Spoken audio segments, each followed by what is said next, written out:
हम्म। इस तरीके का विवाह कब होगा? हम्म, देखिए इसका बर्थ ये दिख रहा है 1996 का है ना? 1996 का। अभी चल रहा है 2025। हाँ, तो 29 ईयर की तो ये हो गई है ना? अभी तक शादी नहीं। अभी ये लंदन में जॉब करती है ना?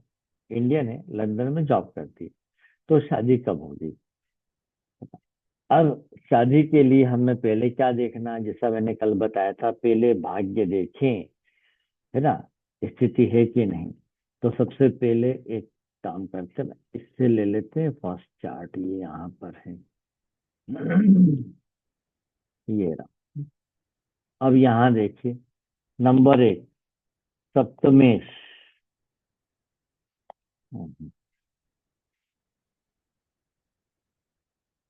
सप्तमेश कौन है उसको देखिए आप। सप्तमेश यहाँ पे चतुर्थ 7वें भाव का स्वामी। यहाँ पर 4 नंबर राशि है, मतलब चंद्रमा। सप्तमेश कौन हुआ? चंद्रमा, है ना? चंद्रमा की स्थिति देखें, क्या ये पीड़ित तो नहीं है? तो चंद्रमा का है 5वें भाव में। 5वां भाव क्या बताता है? एक तो प्रेम विवाह, है ना? या अरेंज मैरिज करेगी तो अपनी पसंद के लड़के से, है ना? अरेंज मैरिज में मन पसंद, तो भैया ये पसंद है ये नहीं है तब तक मना करेगी, मन पसंद लड़के से। ठीक है। अब देरी का कारण क्या हुआ, है ना? हम देख रहे हैं सप्तमेश चंद्र पर शनि की वक्र दृष्टि है ना? मतलब तीसरी दृष्टि को हम वक्र दृष्टि मानते हैं, है ना? ये ज्यादा नुकसानदायक वक्र दृष्टि है। तो विवाह में देरी हो गई, पहली बात। अच्छा, ठीक है, यहाँ तक की बात हो गई, तो विवाह में देरी होगी, है ना? ये तो हमने देख लिया। अब उसके बाद लग्न। लग्न का स्वामी कौन है ना? लग्न का स्वामी, लग्न का स्वामी है यहाँ पर शनि। अब शनि की दृष्टि किस पर है? सप्तमेश पर, है ना? तो यहाँ पर क्या हुआ?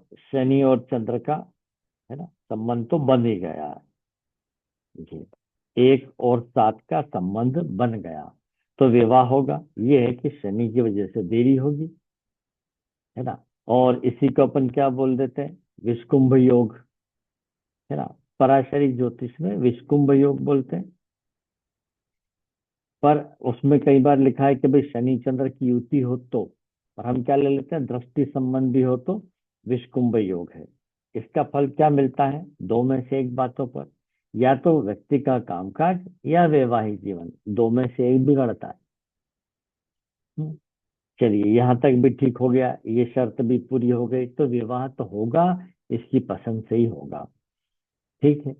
इसके बाद हम आते हैं दशा को चेक कर लीजिए। दशा किसकी चल रही है? गुरु की, है ना? गुरु की। गुरु की स्थिति क्या है ये देखिए। तो गुरु यहाँ पर जो है, अभी देखिए, दशा स्वामी, दशा स्वामी गुरु, है ना? कहाँ पर है वो? 12वें भाव, 12वें भाव में है। ठीक। और है ना, किस भाव का स्वामी भी है वो? तीसरे भाव का। 12वें भाव में स्वयं की राशि में है। अब 12वां भाव जो है ना, सप्तम भाव से क्या हो गया? छठा। तो यहाँ पर विराजमान है। लेकिन अब ये भी देखिए कि गुरु की दशा कब तक है? 2037 तक है। परंतु ये 12वां भाव एक चीज और बताता है, वो है शयन सुख, बेड प्लेजर। शयन सुख का भाव भी है, चलिए कंसिडर कर ले। अब आते हैं इसके बाद भुक्ति स्वामी पे। भुक्ति स्वामी कौन है? शनि। शनि लगने से सप्तमेश के ऊपर दृष्टि बनाए हुए है। कब तक? कब तक? तो 2/8/2026 तक। तो अभी इसने बताया अभी माता पिता को भी कि मुझे यहाँ कोई पसंद है लंदन में, है ना। अब वो विदेशी है, ये भी इसने बताया। अब विदेशी है तो कैसे पता चला कि भैया विदेशी होना चाहिए इसके भाग्य में? तो एक तो शनि जो है दूसरे धर्म को बताता ही थी, ऊपर से गुरु कहाँ पर विराजमान है? 12वें भाव में। 12वां भाव किसका होता है? विदेश का भी होता है, विदेश में ही विवाह हो जाए इसके योग भी बनते हैं, है ना। ये बता दिया। अच्छा, अब अंतरदशा शनि की चल ही रही है। अब हम गोचर में, अब हमें तो वो निकालना है कि दशा भुक्ति ले ली, अब अंतरा में अगर आप जाते हैं तो अंतरा भी किसकी चल रही? गुरु की। तो आज मैं आपको वैदिक ज्योतिष का खास सूत्र बताता हूँ कि देखिए भाई ये दशा, है ना, फिर अंतर कहिए या भुक्ति, भुक्ति ले लेते हैं, आपको वही याद होगा, डीबीए, भुक्ति, है ना। इनका समय लंबा होता है, ये हम कहें कि अधिक समय तक चलती है दशा, खत्म होने वाली हो तो बात हो रही, अदरवाइज दशा चलती तो लंबे ही समय है। उसमें भुक्ति भी कुछ महीनों की हो सकती है ना। ये भी हमने देखा, भुक्ति महीनों में भी हो जाती, साल में भी हो जाती। ठीक है, तब हम कैसे निकालें? दशांतर ने तो बोल दिया कि भाई इसका विवाह होगा, विदेश में विवाह होगा, दशा गुरु की है, भुक्ति शनि की है, शनि के सप्तम इस पर दृष्टि भी है। तो अब हमें घटना की तारीख निकालना है, ये घटना कब होगी, घटना की तारीख निकालना आपको, है ना, डेट। अब ये डेट में कुछ दिन, है ना, 8-10 दिन आगे पीछे हो सकता है भाई, इतना मार्जिन लेके चलना पड़ेगा। परफेक्ट कई बार बैठ जाती है जन्म समय सही हो तो। कोई कहता है कि बच्चे ने जब प्रथम सांस ली तब वो उसका सही जन्म समय है। अरे तो भाई बच्चे ने कब सांस ली, बच्चे की सांस कितनी छोटी सी होती है, उसको नोट कौन करेगा, है ना। उस सांस को नोट कौन करता है, कितने बज के कितने मिनट पे हुई? ये कोई नोट करने वाला घर का मेंबर वहां होता नहीं, डॉक्टर वगैरह भी कोई नोट नहीं करते इस बात को, ना वहां पे जो नर्स रहती है वो भी नोट नहीं करती है। तो वो फालतू लॉजिक है, उससे कुछ नहीं होता है। हाँ, नाल काटने का समय जो है वो ले सकते हैं, क्यों? तब वो बच्चे का माता से स्वतंत्र अस्तित्व हुआ, वो समय को नोट किया जा सकता है कि अब कब काटना है, उसमें हो सकता है। तो मैं बता रहा था कि घटना का समय निकालना है अपने को, है ना। तो घटना की तारीख ही बताएं अपन किसी को, तो कैसे निकालें, है ना, विचारणी भाव से। तो निकालना हो घटना की तारीख तो 100% गोचर से पता लगेगा, गोचर से पता चलेगा, ये याद रखें, गोचर से। तो फिर भैया इस मामले में गोचर का नियम क्या है? गोचर का नियम, ये एक ही नियम लगाकर आप सबको बताना शुरू करें, है ना। हर एक मामले में किस प्रकार से देखा जाता है यही नियम लगाइए, और बोलकर भूल जाइए, देखिए आपका प्रेडिक्शन वो सही होने लग जाएगा। गोचर का नियम क्या बोलता है? लग्नेश, लग्नेश D1 चार्ट में जहां विराजमान हो, जहां विराजमान हो, है ना। जैसे इसके चार्ट में हमने देखा, है ना, ये इसके चार्ट में आप देखिए लग्नेश कहाँ विराजमान है? तीसरे भाव में, है ना।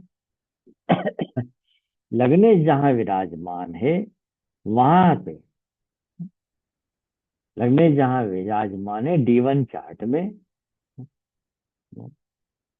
वहां से त्रिकोण में,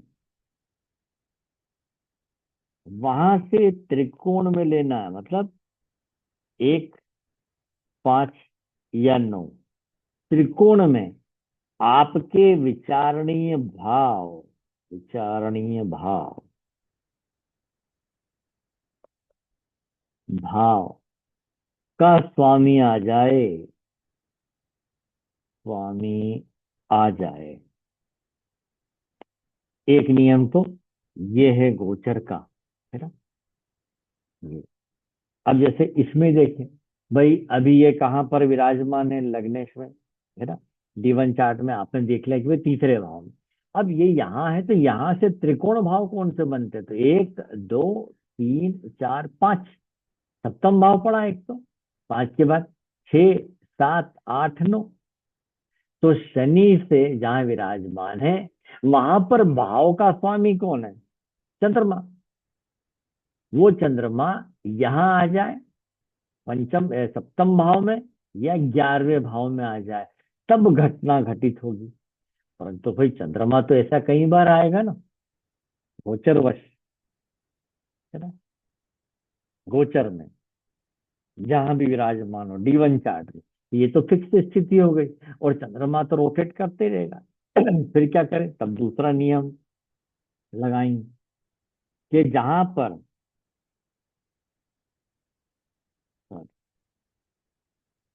विचारणीय भाव का स्वामी, है ना। जैसे हमारे केस में किसकी बात कर रहे हैं हम? सप्तम भाव की, विवाह की। तो विचारणीय भाव का स्वामी, है ना, यहाँ पर कौन हो गया भाई? वो चंद्र हो गया, है ना। तो जहां पर विचारणीय भाव का स्वामी D1 चार्ट में हो, D1 चार्ट में हो, वहां से, सर आईपैड नहीं दिख रहा है। अरे सॉरी, मैं लिखे जा रहा हूँ, जा रहे, वहां से त्रिकोण में, यानी वो एक, पांच, नौ में, वहां से त्रिकोण में लग्नेश आ जाए। अभी हम ला के देखते हैं, लग्नेश आ जाए या या गोचर में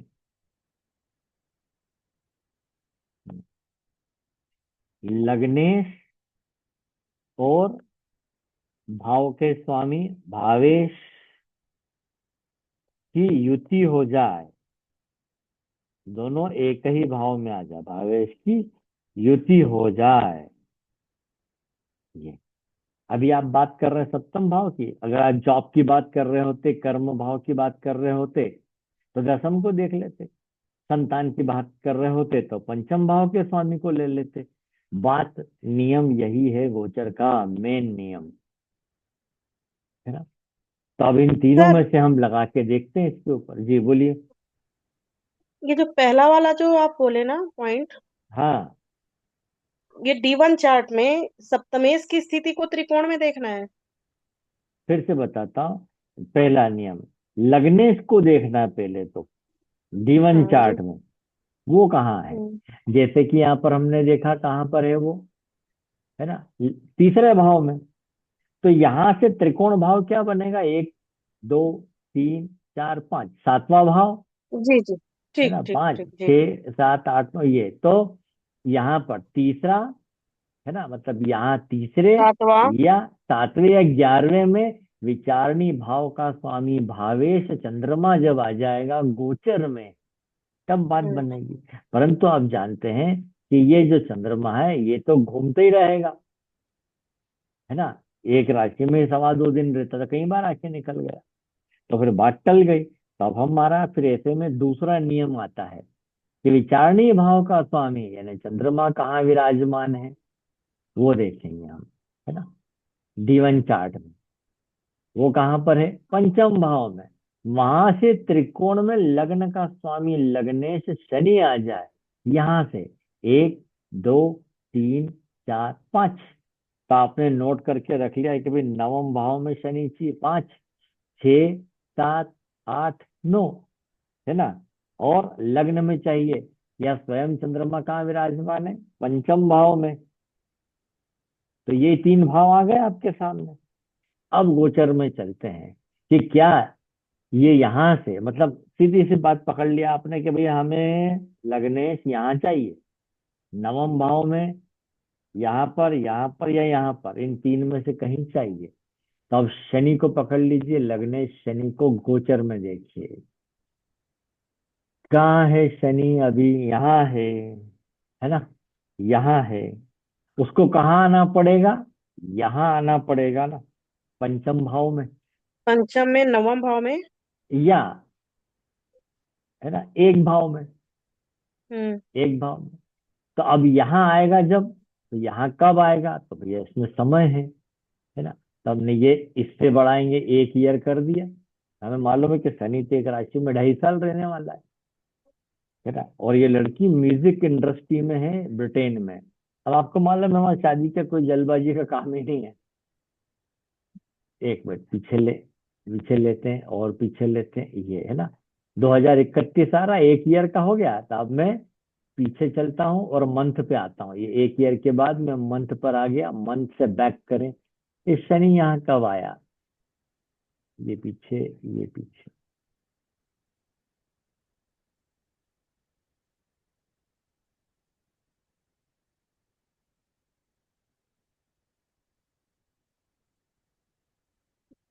और पीछे देखिए, यहाँ पर है ना 2030 मंथ तक आ गए। अब हमें काय से कम करना है, वीक से कम करते चले। ये सॉरी, बढ़ाना पड़ेगा मुझे, है ना, मैं बढ़ा रहा हूँ। मैं शनि को यहाँ लेके ये आया, है ना 2030 में आ गया। अब वीक तक आ गए हैं, तो अब हम काय पे चलेंगे, डे पर चलेंगे, डे। तो एक मिनट, पहले तो मैं वीक पर चलूं, ये वीक पर, और इसको बैकवर्ड करें तो शनि वापस चौथे में पहुंचा दिया। अब हम डे से बढ़ाते जाएं आगे कि शनि पंचम भाव में कब आ रहा है। ये देख, ये आया। कितनी तारीख को आया ये, 16 अप्रैल 2030। तो 16 अप्रैल 2030 को इसका विवाह होगा। ये बोल दिया हमने, है ना। ये आपको समझ में आ ही गया। अब इसमें और दिन फिक्स कर दें, अब अगर तो चंद्रमा को ले आइए, है ना। चंद्रमा को ले आए तो फॉरवर्ड बढ़ाएं। चंद्रमा के शनि तुम्हारा रहेगा ही रहेगा, इनकी युति भी करवा दीजिए आप। ये ये ये पहला पॉइंट तो मैंने कर लिया सर, वो हो गया। ये देखिए, अब तारीख और क्लियर हो गई, 4 मई। तो आप 2 तारीख बता दीजिए, या तो इस तारीख पे या 4 मई 2030। ये फिक्स हो गया इसके विवाह का ये। है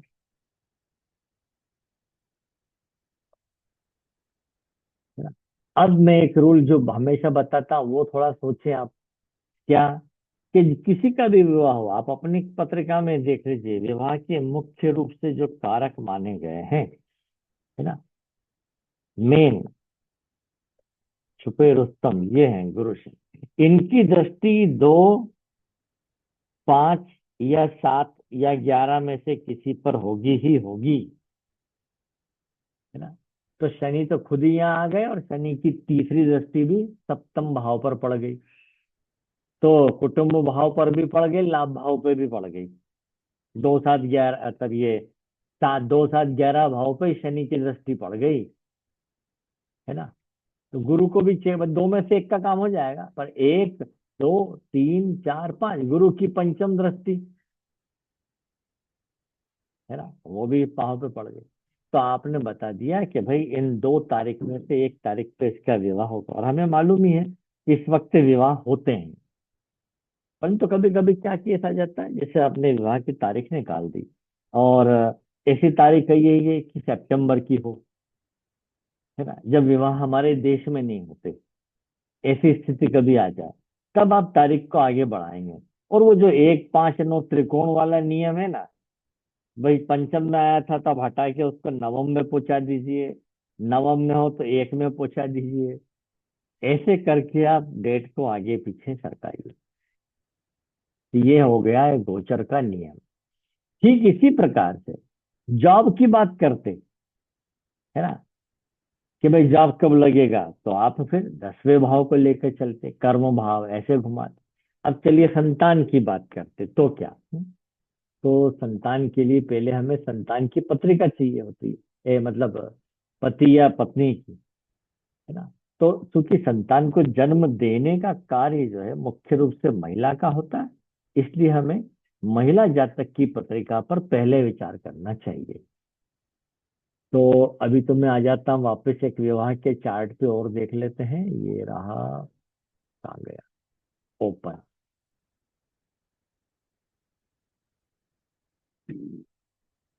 भाई जो ये वाला, इसकी पत्रिका में विवाह का देखिए।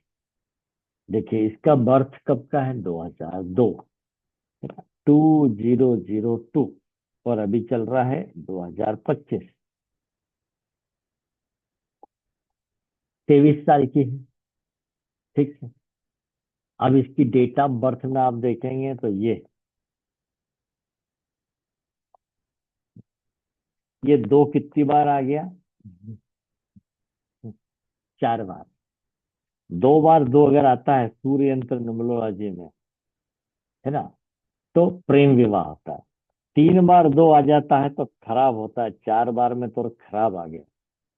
और 2 ही अंक मिल रहे हैं इसकी पूरी डेट ऑफ बर्थ में, वो है 2 और 5, बाकी सब मिसिंग है। जैसे तैसे पढ़ाई पूरी चल रही है, फेल हो के, धक्का खा खा के, है ना। कॉलेज का भी ये हाल है, दिमाग काम करता नहीं, क्योंकि फोकस नहीं है कहीं एक जगह। ये हालत है इसकी, है ना। और अफेयर, अप्स एंड डाउन। तो भाई विवाह कब होगा, ये वाली बात करें तो बात वही आती है। सबसे पहले हमें क्या देखना है, यहाँ जो हमने देखा था ना सप्तमेश, ये सप्तमेश को देखेंगे। चलिए वापस से लिख लेते हैं। तो ये लिया, 16 वर्ग वाला खोल के रख लेते हैं, यहाँ दिख जाएगा जल्दी। ये रहा, अरे खिसक जा भाई, ये रहा। ये छोटा हो जाता है, ये मेरे को बड़ा तकलीफ देता है फिर। हाँ, अब वृश्चिक लग्न है, पहले तो लग्न बड़ा खराब है, सप्तम भाव पीड़ित हो गया। तो भाई सप्तमेश कौन है ये देख लीजिए पहले तो। सप्तमेश कौन है, शुक्र। शुक्र की स्थिति कहाँ है, शुक्र कहाँ है, 8वें भाव। ओहो, सप्तम भाव में कौन कौन है, सूर्य है, बुध है, शनि है, राहु है। इसके तो वैवाहिक जीवन में बड़ी समस्याएं रहेंगी।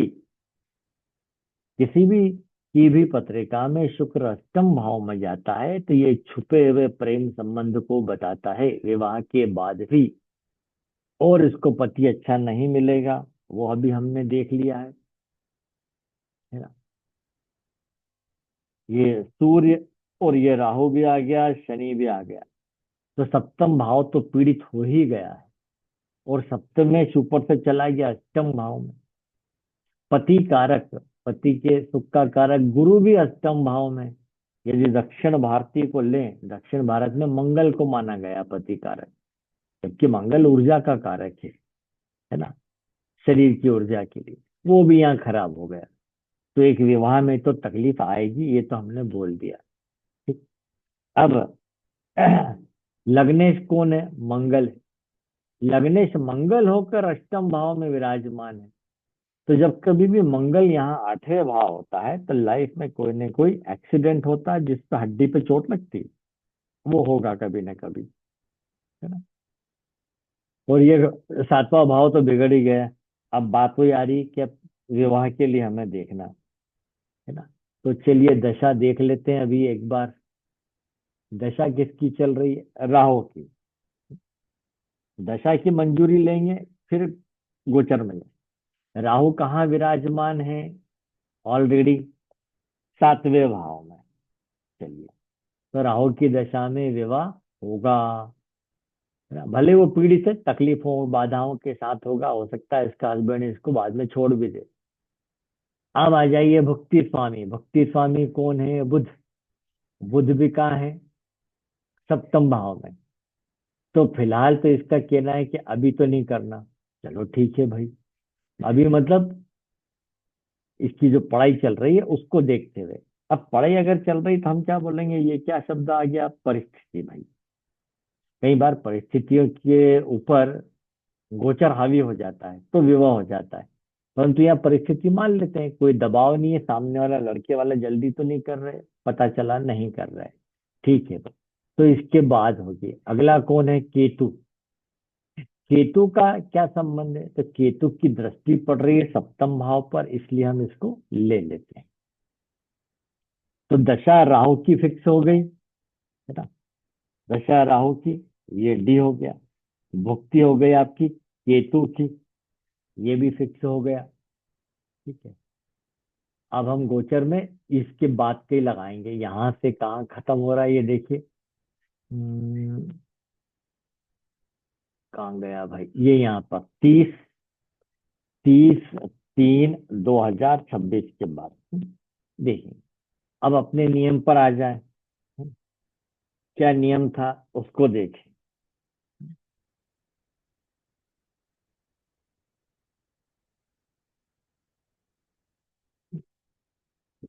लग्नेश कौन है, मंगल। पहला नियम देखिए, मंगल, है ना, मंगल D1 चार्ट में कहाँ है, ये पोजीशन कहाँ है, 8वें भाव।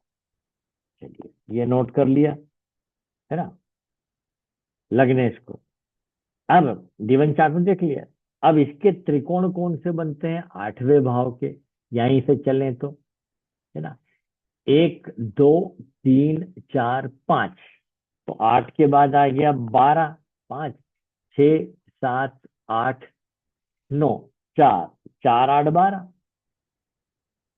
है ना। तो मंगल जहां विराजमान है वहां से, है ना, वहां से विचारणीय भाव का स्वामी वृश्चिक लग्न है, तो सप्तमेश कौन हुआ, शुक्र। तो शुक्र जब, है ना, 8वें में, 12वें में या चौथे में आ जाएगा तब विवाह का योग बनेगा, पहली बात, है ना। दूसरा देखें आप, नियम इसी में कि विचारणीय भाव का स्वामी यानी कि कौन, शुक्र। शुक्र की स्थिति भी कहाँ है, 8वें में, है ना। वहां से, वहां से लग्नेश, लग्नेश कौन है, मंगल। मंगल जब ये 4 8 12 में आ जाए, मतलब शुक्र मंगल जब 4 8 12 में से कहीं पर भी विराजमान हो या इनकी युति हो जाए, तब घटना घटित होगी। अब हमने परिस्थिति उनसे पूछ ली कि भाई इस तारीख तक, जैसे मार्च में एग्जाम चलती है इनकी, उसके बाद केतु ही लेना आपको। तो ये चले, ट्रांजिट में आपको तारीख कब की डालना है, 30 है ना, तो 1 4 2026 पहले डाल लेते हैं यहाँ पर हम, है ना। 1 4 2026 शाम के 8 बजे ले लेते हैं, है ना। ये आ गया। सर जी, हाँ बोलिए। एक कॉल अर्जेंट आ गया, बाहर कुछ हो गया, मैं क्लास छोड़ के जा रही हूँ, सॉरी। ठीक है, ठीक है, वो कोई बात नहीं। हाँ, हम अपना देखते हैं कि यहाँ पर, है ना, पहले मंगल D1 चार्ट में कहाँ है, 8वें भाव में। अब यहाँ पर किसकी स्थिति चाहिए हमें, भाव के स्वामी शुक्र की, जब यहाँ आ जाएगा तब। तो अब हम इसको बढ़ाएं, है ना, वीक से बढ़ाएं, है ना। अब शुक्र को थोड़ा महीने से बढ़ा के देख लेते हैं, ये महीने से बढ़ाया, ये आ गया, है ना। तो एक स्थिति जैसे क्या आ रही है, 5वें महीने में, तब अगले साल यहाँ विवाह हो सकता है। परंतु ये जैसा कि परिस्थिति बताई कि भाई एग्जाम चल रही है, और आपको पता होगा, नहीं पता हो बता दूं कि यहाँ अपने मई में भी एग्जाम होती है कॉलेज की, इंदौर देवी अल्या यूनिवर्सिटी में, है ना। तो यहाँ से हटाकर अब हम इसको कहाँ ले जाएं, इस शुक्र को, जो यहाँ आया है गोचर में 12वें भाव में, तो 4 8 12 से मतलब है 12वें भाव में बढ़ाइए, और और बढ़ाया, तो 2026 सितंबर में नहीं होती, अब वापस बढ़ाइए, अब कहाँ लाना पड़ेगा शुक्र को, चतुर्थ भाव में,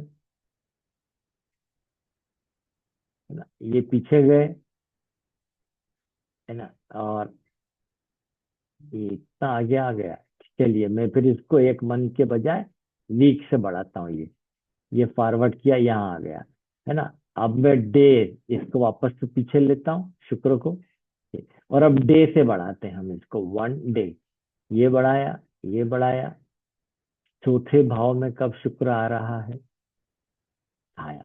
कितनी तारीख को आया देख लीजिए, 21 मार्च 2027 को शादी। ठीक, ये आ गया, है ना। फिर शनि की स्थिति देख लीजिए, शनि या गुरु कारक होते हैं भाई। शनि की दृष्टि वही सप्तम भाव पर आ गई, आ गई, है ना। ये, और 7वें पे भी आ गई, 11वें पे भी आ गई, 2 7 11 पे शनि की दृष्टि आ गई। ये, तो ये विवाह के लिए हमने निकाल लिया। दशा की मंजूरी लेना पड़ती कि दशा स्वामी का किसी तरह से संबंध बन जाए उसका, तो दशा होना जरूरी है, उसके बाद गोचर लगाना।